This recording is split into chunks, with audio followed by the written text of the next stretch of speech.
I think the point is made. What Harris was feebly trying to present as being a well thought out proposal of bold, innovative ideas meant to empower black men is just Kamala Harris's basic plan, one that already existed long before her current black voter crisis. She's just taking the basic policies from her website, inserting the phrase black men at the front of each one of them, and then waiting to see who'll be gullible enough to actually think she's being sincere. So no matter what the shills, the plants, or these white media bootlicks may try to tell you, when Kamala Harris said she's not going to do anything that only benefits black people, that's exactly what she meant. Meanwhile, she's making sure to take care of everybody else by doing things that only benefit them. The U.S. has a ton of programs and money ready and waiting for immigrants to the U.S., legal or not.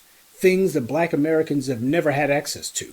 This is how white supremacy engineers the leapfrogging of all these other groups over black Americans. As soon as they show up here, by whatever means, they immediately get housing on the government's dime, money for education, and all of it based on being immigrants. That's the qualification. And these immigrants, after having gotten hundreds of thousands of dollars in free U.S. money just handed to them, they turn to black Americans and say that fiction about how they came to the U.S. with no money and why they worked for an education and to start a business. All they actually did was fill out some forms. In many cases, you got these government bureaucrats who fill out the forms for them. Regardless, the rest is done for them by the system. To be a tether is to also be a coward, which is why Barack Obama is half white, and yet he has not and would never go up to white voters, Republican, Democrat, or otherwise, and wag his finger at them like he did at black men. He would never do that, because he's a coward. It's easy to wag your finger at the most powerless segment of the society, especially when you've already decided to do the mental math that these people don't make big donations to your campaigns anyway, so apparently they can't hurt you, because only money matters in a campaign, right? Problem with that line of thinking is dollars can't vote. So your millionaire and billionaire friends, they only got one vote like everybody else. Their fortunes don't equate to 1 billion votes. Never have, never will. And Kamala Harris's benign neglect of the black community is coming back to bite her hard. She made sure that there was an Asian hate crime law passed while she's been in office for the last 4 years. Meanwhile, black Americans are the majority of hate crimes victims, and she's done nothing for us, hasn't even proposed an anti-black hate crime law. It's not in her plan for black men, it's not in her basic do-nothing plan for America. But then again, that's what she said. It's the only truthful thing she ever said. She wasn't going to do anything that only benefits black people. How did we get to this point? Dr. John Henry Clark said, show me a group's strongest trait, and on the flip side, I'll show you their weakest. Our greatest strength is that we survived the most brutal regime of racial oppression in human history. Nothing else even comes close to what we've endured. We, a small, brutally oppressed minority, managed to do what entire nations of black people in Africa and the Caribbean couldn't do, except for Haiti briefly. We survived by becoming united.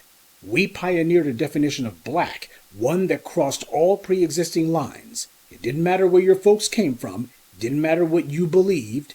What mattered was we were all being oppressed by the same enemy. So we had to forge a new identity based on what we have in common.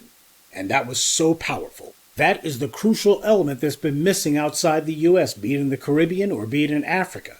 Over in those places, you still got people trying to be tribalized, trying to claim that their little group or their little enclave is better than everyone else, even at this late date.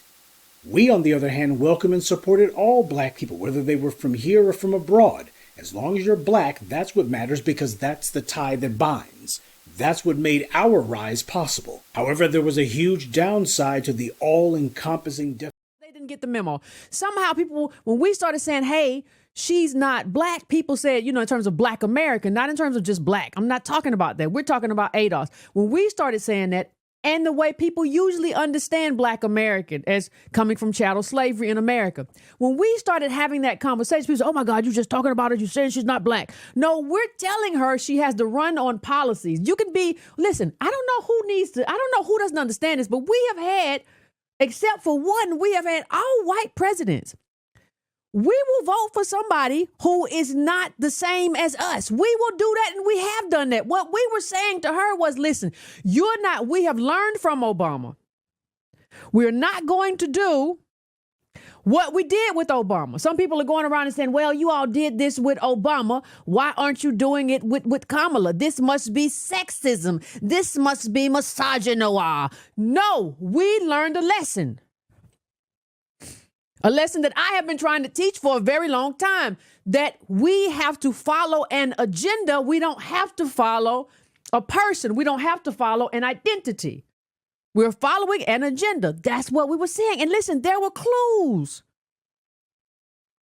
There were clues that she was having problems and nobody fixed the campaign. See, we see this up on the internet, child. Kamala Harris. I grew up in a black church. I grew up attending 23rd Avenue Church of God in Oakland, California. Reverend Solomon Kinlock, that's church. Harris, my pastor is Amos C. Brown of 3rd Baptist Church.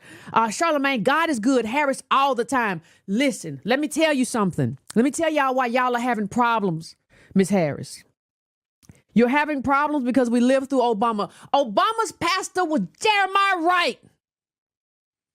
Black liberation theology. He said, God damn America. He said that. Obama sat there. He listened to that.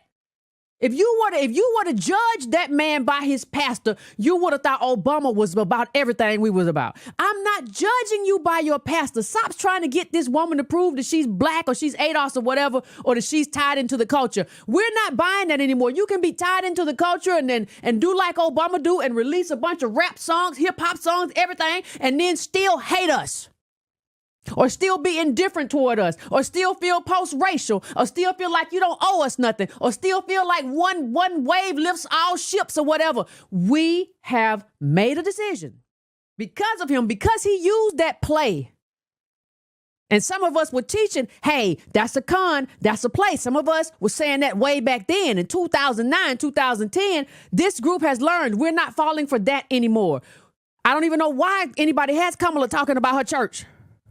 We already know what she's not. And it don't even matter. Listen, let me tell you something.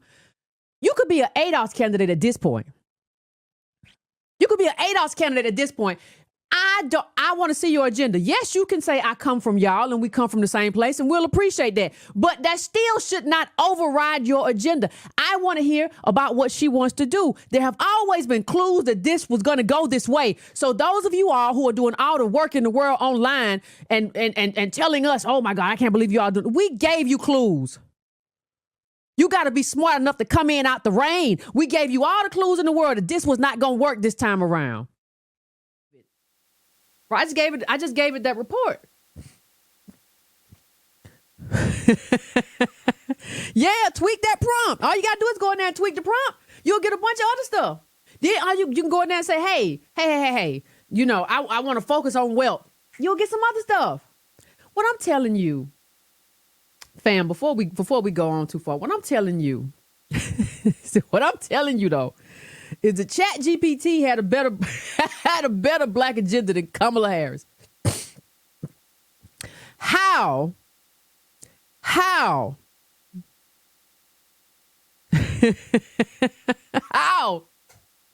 is that possible? I don't know why people kept talking.